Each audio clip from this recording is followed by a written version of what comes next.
Hello అండి. అందరికీ నమస్తే. మీకు ఈ వీడియో నచ్చినట్లయితే లైక్ చేయండి, షేర్ చేయండి. అలాగే ఛానల్ని సబ్స్క్రైబ్ చేసుకోండి.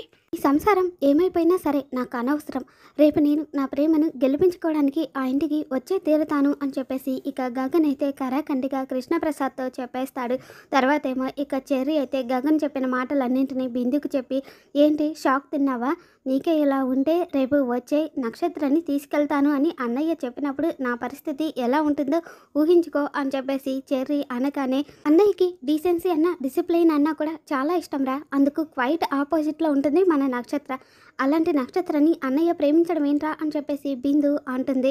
ఇక దాంతో చెర్రీ అయితే, అందుకే అనుకుంటా మొన్న బర్త్డేకి నక్షత్ర శారీ కట్టుకొని వచ్చి పూజలు చేసి మరి మనకి షాక్ ఇచ్చింది అని చెప్పేసి చెర్రీ చెప్పగానే, అందుకే అనుకుంటా అన్నయ్య వస్తాడని తెలిసి మరి అంత హంగామా చేసింది అని చెప్పేసి బిందు అంటుంది. అన్నయ్య కూడా మినిస్టర్కి 50 lakhs 40 ఫండ్ ఇచ్చి మరి బర్త్డే పార్టీకి అటెండ్ అయ్యాడు అంటే ఏ రేంజ్లో ప్రేమించుకుంటున్నాడో గెస్ అయ్యి అని చెప్పేసి చెర్రీ అంటూ ఉంటే, చెప్పకరా గెస్ చేయలేకపోతున్నాను. అన్నయ్య నక్షత్రాన్ని ప్రేమించడం అసలు డైజెస్ట్ చేసుకోలేకపోతున్నాను అని చెప్పేసి బిందు అంటూ ఉంటుంది. రేపు అన్నయ్య వస్తున్నాడు అన్న షాక్లో మనం భయంతో ఏమీ ఆలోచించలేకపోతున్నాం. కానీ అవన్నీ పక్కన పెట్టేసి కాసేపు పాజిటివ్గా ఆలోచించు. అన్నయ్య ఒక పట్టాన ఏది అనుకోడే. ఒకవేళ అనుకున్నాడు అంటే అది ఖచ్చితంగా చేసే తీరతాడు. నక్షత్ర కూడా అన్నయ్యని ప్రేమిస్తుంది కనుక నక్షత్ర మహా ఉండేది కనుక మామయ్యని అత్తయ్యని ఎదిరించి అన్నయ్యతో వెళ్ళిపోవడానికి రెడీ అవుతుంది. ఎంత పెద్ద గొడవలు జరిగినా కూడా ఫైనల్గా గెలిచేది అన్నయ్య లవ్వే. ఎంత మొండిగా ఉన్నా కూడా అత్తయ్య కూతురు మీద ప్రేమతో కొంచెం కొంచెంగా మెత్తపడుతుంది. మామయ్య కూడా సర్ది చెప్పుకుంటూ వస్తుంది. ఇక మామయ్య కూడా కూతురు కోసం అడ్జస్ట్ అయ్యి ఫైనల్గా మన రెండు ఫ్యామిలీస్ కలిసిపోతాయి అని చెప్పి చెర్రీ చెప్పగానే, బిగినింగ్ ఏమో షాకింగ్గా ఉన్నా కూడా ఎండింగ్ తలుచుకుంటూ ఉంటే చాలా హ్యాపీగా ఉందిరా. భలే అనాలిసిస్ చేసావురా, థ్యాంక్స్ రా మేధావి. లేదంటే టెన్షన్తో రాత్రంతా నిద్ర పట్టేది కాదు అని చెప్పేసి బిందు అనగానే, నీకే కాదే నాకు కూడా నిద్ర పట్టేది కాదు. టైంకి నా జీనియస్ మైండ్ నిద్ర లేచి నిద్రపోవడానికి ఒక దోవనిచ్చింది అని చెప్పేసి చెర్రీ అనగానే, ఇదేరా నీతో గొడవ. కొంచెం అప్రిషియేట్ చేసినా కూడా తలనొప్పే. నీ తెలివి తెల్లారే వరకు హరికథలు చెప్తూనే ఉంటావు అని చెప్పి బిందు చెప్పగానే, నా తెలివితేటలంటే నీ కుల్లే. నువ్వు కూడా నా తెలివితేటలు తెల్లారే వరకు తిడుతూనే ఉంటావు అని చెప్పేసి చెర్రీ అంటూ ఉంటే, సర్లేరా నీతో గొడవ పడేంత ఓపిక నాకు ఇప్పుడు లేదు. గుడ్ నైట్ రా అని చెప్పేసి బిందు వెళ్ళిపోబోతూ, అవునరా అన్నయ్య ఉదయం గగన్ అన్నయ్య వస్తున్నాడు అని చెప్పేసి నక్షత్రకు తెలుసా అని చెప్పేసి బిందు అడగగానే, పిచ్చిదాన మనకే అన్నయ్య చెప్పినప్పుడు నక్షత్రకు ఎందుకు చెప్పడే అని చెప్పేసి చెర్రీ అనగానే, అది కూడా నిజమే కదా, మనం వెళ్ళి అర్జెంటుగా కంగ్రాచులేషన్స్ నక్షత్రకి చెప్పేద్దామా అని చెప్పేసి ఇక చెర్రీ బిందు ఇద్దరు కూడా నక్షత్ర దగ్గరికి వెళ్ళి హాయ్ చెప్పగానే, ఉదయం నుండి మనం ఇదే ఇంట్లో ఉన్నాము. ఒకరికొకరం 10 సార్లైనా ఎదురుపడి ఉంటాం. కొత్తగా హాయ్ చెప్తున్నారేంటి అని చెప్పేసి నక్షత్ర అడుగుతూ ఉంటే, అంటే రేపటి నుండి నువ్వు ఇంట్లో ఉండవు కదా, అందుకే హాయ్ చెప్పి అడ్వాన్స్గా కంగ్రాట్స్ చెప్దామని చెప్పేసి చెర్రీ చెప్పగానే, నేను ఇంట్లో ఉండనా, నేను ఎక్కడికి వెళ్తాను చెర్రీ అని చెప్పేసి నక్షత్ర ఏమీ తెలియనట్టు అడుగుతూ ఉంటే, అంటే రేపు గగన్ అన్నయ్య మన ఇంటికి వస్తున్నాడు అని నీకు తెలియదా అని చెప్పి చెర్రీ చెప్పగానే, ఏంటి గగన్ బావ రేపు మన ఇంటికి వస్తున్నాడా, ఎందుకు అని చెప్పేసి నక్షత్ర అడుగుతుంది. అంటే అన్నయ్య నీకేదో సర్ప్రైజ్ ప్లాన్ చేసినట్టున్నాడు, ఇప్పుడు మేము చెప్పకూడదు, సరే వెళ్ళిపోతాం అని చెప్పేసి ఇక చెర్రీ బిందు ఇద్దరు వెళ్ళిపోతుంటే, చెర్రీ ప్లీజ్ ఏంటో సర్ప్రైజ్ చెప్పవా అని చెప్పేసి నక్షత్ర అడుగుతుంటే, అంటే అన్నయ్య నీకేదో సర్ప్రైజ్ ప్లాన్ చేశాడు కదా, ఇప్పుడు మేము చెప్పేస్తే పాడవుతుంది అని చెప్పేసి చెర్రీ అనగానే, ఇప్పుడు నువ్వు చెప్పకపోతే నాకు రాత్రంతా నిద్ర పట్టదు చెర్రీ, ప్లీజ్ చెప్పు అని చెప్పేసి నక్షత్ర బ్రతిమలాడుతూ ఉంటే, ఇక దాంతో చెర్రీ అయితే, నక్షత్ర నేను చెప్పినట్టు మాత్రం మా గగన్ అన్నయ్యకు చెప్పకే. ఎంతో డీప్గా ప్రేమిస్తున్న మా అన్నయ్య నిన్ను ఈ ఇంటి నుండి రేపు తీసుకువెళ్ళడానికి వస్తున్నాడు. స్వయంగా తన నోటితోనే ఈ విషయం నాకు చెప్పాడు. అన్నయ్య ఈ విషయం చెప్పినప్పుడు నేను షాక్ అయ్యాను. నువ్వేమో ఆనందంతో షేక్ అవుతున్నావు అని చెప్పేసి చెర్రీ చెప్పగానే, ఇక నక్షత్ర అయితే ఆనందంతో చెర్రీ బిందుల్ని గిరగిరా తిప్పేసి, మీ అన్నయ్య చాలా డిఫికల్ట్ చెర్రీ, నా వెనకే తిరుగుతాడు కానీ నన్ను ప్రేమించట్లేదు అని అంటాడు. కానీ నన్ను ప్రేమిస్తున్నాను అని అత్తయ్యకి చెప్పాడు, అదే వాళ్ళ అమ్మకి చెప్పాడు. మళ్ళీ నేను అడిగితే కాదు అన్నాడు.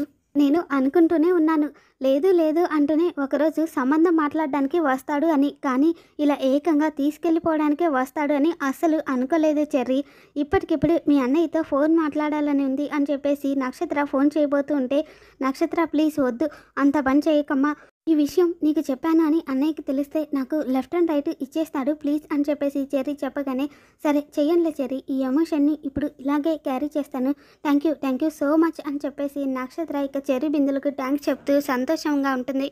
తర్వాతేమో మీరా ఏవండి ఎందుకంత కోపం నేనేం చేశానని అని చెప్పేసి అడుగుతుంటే చేసిందంతా చేసి ఇంకా ఎందుకు కోపం అని అడుగుతున్నావా అని చెప్పేసి కృష్ణప్రసాద్ అంటూ ఉంటే అంటే నా ఉద్దేశం తప్పు అంటున్నారా? వాళ్ళను రావద్దని ఆపడానికి ప్రయత్నించడం నేరమా అని అంటారా? నన్ను వదిలించుకోవాలని అనుకుంటున్నారా అని చెప్పేసి మీరా అనగానే మీరా నువ్వేం మాట్లాడుతున్నావో నీకు అర్థమవుతుందా? నేను నిన్ను వదిలించుకోవడం ఏంటి? నేను కూడా అక్కడికి వెళ్ళింది గగన్ ఇక్కడికి రాకుండా ఆపడానికే అని చెప్పేసి కృష్ణప్రసాద్ చెప్పగానే మీరు నాకు అబద్ధం చెప్పకండి, నిజమేంటో నాకు తెలుసు. మీరు మీ కొడుకుని రమ్మని పిలవడానికే అక్కడికి వెళ్ళారు. మీ కొడుకు వస్తే మా అన్నయ్య మిమ్మల్ని బయటికి పంపించేస్తే హాయిగా వాళ్ళతో వెళ్ళిపోవాలి అని అనుకున్నారు. నాకు తెలుసు మా వదిన అన్నీ నాతో చెప్పింది అని చెప్పేసి మీరా చెప్పగానే ఏంటి అపూర్వ గారు నీతో అలా చెప్పారా అని చెప్పేసి కృష్ణప్రసాద్ అడుగుతుంటే అవును, ఆ గగన్ని రమ్మని చెప్పడానికే మీ వారు వెళ్ళారు, వాళ్ళతో మీ వారు వెళ్ళిపోవాలని చూస్తున్నారు అని చెప్పి మా వదిన నాకు చెప్పింది. నిజంగానే మీరు మమ్మల్ని వదిలించుకోవాలి అని చూస్తున్నారా అని చెప్పేసి మీరా బాధపడుతూ అడుగుతుంటే అలాంటిదేం లేదు మీరా, నువ్వు వెళ్ళు అని చెప్పేసి ఇక కృష్ణప్రసాద్ అయితే మీరాని రెచ్చగొట్టి అక్కడికి పంపించింది ఆ అపూర్వ అనమాట. తను ఎందుకు ఇలా చేస్తుంది? అపూర్వ ఏదో ప్లాన్ చేస్తుంది. ఏం ప్లాన్ చేస్తుంది అని చెప్పి ఆలోచిస్తూ ఉంటాడు కృష్ణప్రసాద్. తర్వాతేమో గోరింటాకు సుజాత అమ్మాయి ఏంటి అంత దీర్ఘంగా ఆలోచిస్తున్నావు? కొత్త కుట్రలు ఏమైనా పన్నుతున్నావా అని చెప్పేసి అపూర్వని అడగగానే నోరు మూస్తావా పిన్ని? ఆ కృష్ణప్రసాద్ గగన్ ఇంటికి వెళ్ళాడు కదా, అక్కడ ఏమైందా ఏంటా అని నేను టెన్షన్ పడుతూ ఉంటే నువ్వేమో ఇలా మాట్లాడుతున్నావు అని చెప్పేసి అపూర్వ అనగానే కృష్ణప్రసాద్ వెనకాలే మీరాని వదలవు కదా అమ్మాయి, ఇలాంటి చిన్న చిన్న క్యారెక్టర్లని నువ్వు గట్టిగానే పట్టుకున్నావు.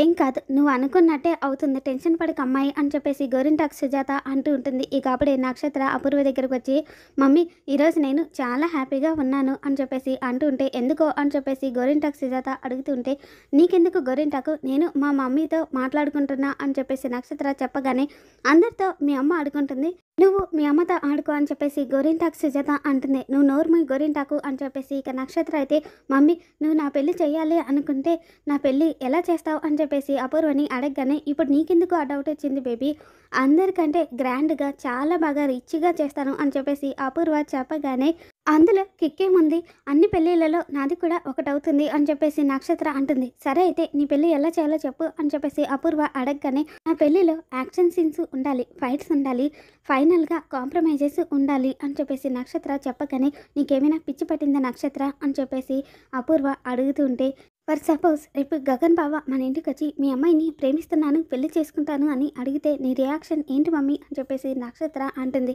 దాంతో అనుకున్నాను నువ్వు అటు తిరిగి ఇటు తిరిగి ఇక్కడికే వస్తావు అని అనుకున్నాను అని చెప్పేసి గోరింటాకు సుజాత అంటూ ఉంటే ఇక అప్పుడే అపూర్వ అయితే వాడు మన ఇంటికి వచ్చి నిన్ను పెళ్లి చేసుకుంటాను అని అడుగుతాడని నువ్వెందుకు అనుకుంటున్నావు బేబీ, వాడు ప్రేమిస్తోంది భూమిని కదా, మన ఇంటికి వచ్చి రేపు తీసుకెళ్తాను అన్నది కూడా భూమిని. ఒకవేళ వాడు నిన్ను ప్రేమిస్తున్నాను అని మీ డాడీతో ఛాలెంజ్ చేసి ఉంటే మీ డాడీ అక్కడికక్కడే వాడి ప్రాణాలు తీసేసి ఉండేవాడు అని చెప్పేసి ఇక అపూర్వ అక్కడి నుండి వెళ్ళిపోగానే ఇప్పుడే యాక్షన్ సీన్ మొదలైపోయిందా, డాడీ దగ్గర బావ ఛాలెంజ్ చేశాడు కాబట్టే రేపు నన్ను తీసుకెళ్ళడానికి వస్తున్నాడా ఏంటి గోరింటాకు భూమి కోసం వస్తున్నాడు అని అమ్మ కన్ఫ్యూజ్ అవుతుంది అని చెప్పేసి నక్షత్ర చెప్పగానే అయ్యో వాడు రేపు నిజంగా భూమి కోసమే వస్తున్నాడే నీకోసం కానే కాదు అని చెప్పేసి గోరింటాకు సుజాత అంటుంది.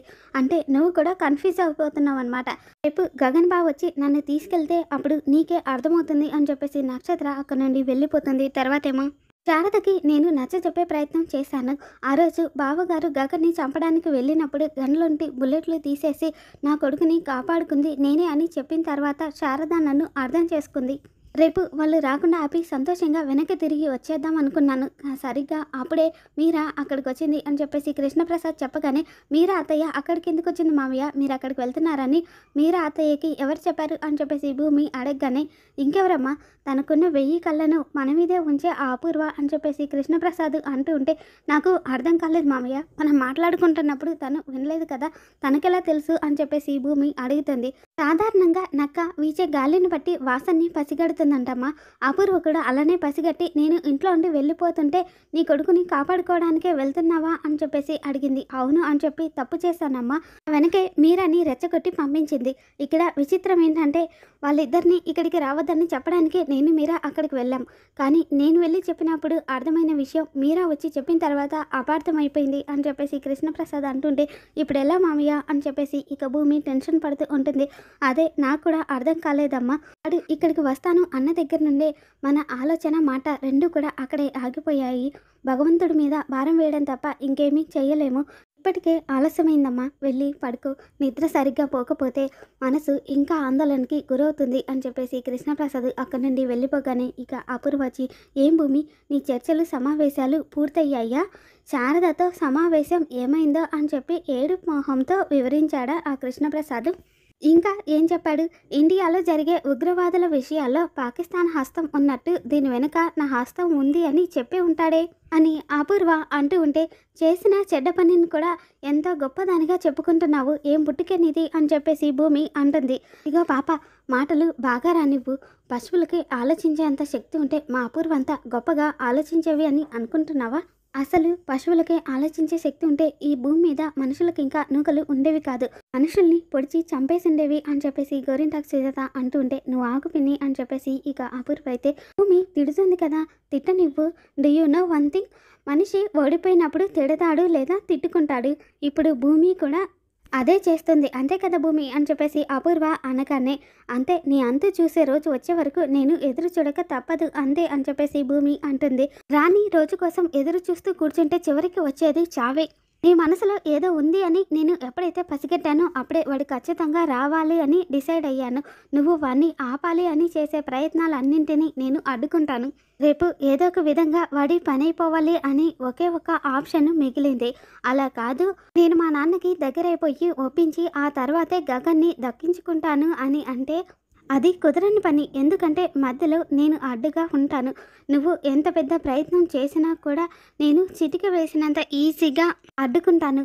ఎందుకంటే అవతల ఉన్నది గగను. ఆ గగన్ అంటే మీ నాన్నకి ఎంత ద్వేషం ఉందో నేను ప్రత్యేకంగా చెప్పాల్సిన అవసరం లేదనుకుంటా. అందుకే ఓ పని చెయ్యి, రేపు నువ్వు వాడితో వెళ్ళిపోయి మీ నాన్నని మర్చిపోయి జీవితాంతం వాడితో సుఖంగా సంతోషంగా ఉండు. నీ విషయంలో నీ మేలు కోరి ఈ అపూర్వ ఇస్తున్న బెస్ట్ సలహా ఇది, తీసుకో అని చెప్పేసి అపూర్వ అంటూ ఉంటే, నీ సలహాకి చాలా థ్యాంక్స్, బయలుదేరు అని చెప్పేసి భూమి అంటుంది. తర్వాతేమో, ఏం పిన్ని, నా ప్లాన్ ఫలించదు, నన్ను పిచ్చాసుపత్రికి పంపించాలి అని అన్నావు, ఇప్పుడేమంటావు అని చెప్పేసి అపూర్వ గోరింటాకు సుజాతని అడుగుతూ ఉంటే, అయ్యయ్యో ఏమంటాను, అప్పుడే చెప్పినట్టు పిహెచ్డి ఇవ్వాలి అని అంటాను. అసలు నేనే ఏదైనా యూనివర్సిటీకి డీన్ అయ్యి ఉంటే నిన్ను సైకాలజీ డిపార్ట్మెంట్కి హెడ్ని చేసి సైకాలజీలో చుక్క రక్తం చూడకుండానే చుక్కలు చూపించి మర్డర్ చేయడం ఎలా అని చెప్పేసి ఒక బుక్ రాయించేదాన్ని అమ్మాయి అని చెప్పేసి గోరింటాకు సుజాత అంటూ ఉంటుంది. మరి రాబోతున్న ఎపిసోడ్లో ఏం జరుగుతుందో మళ్ళీ మన ఛానల్లో తెలుసుకుందాం. Thanks for watching.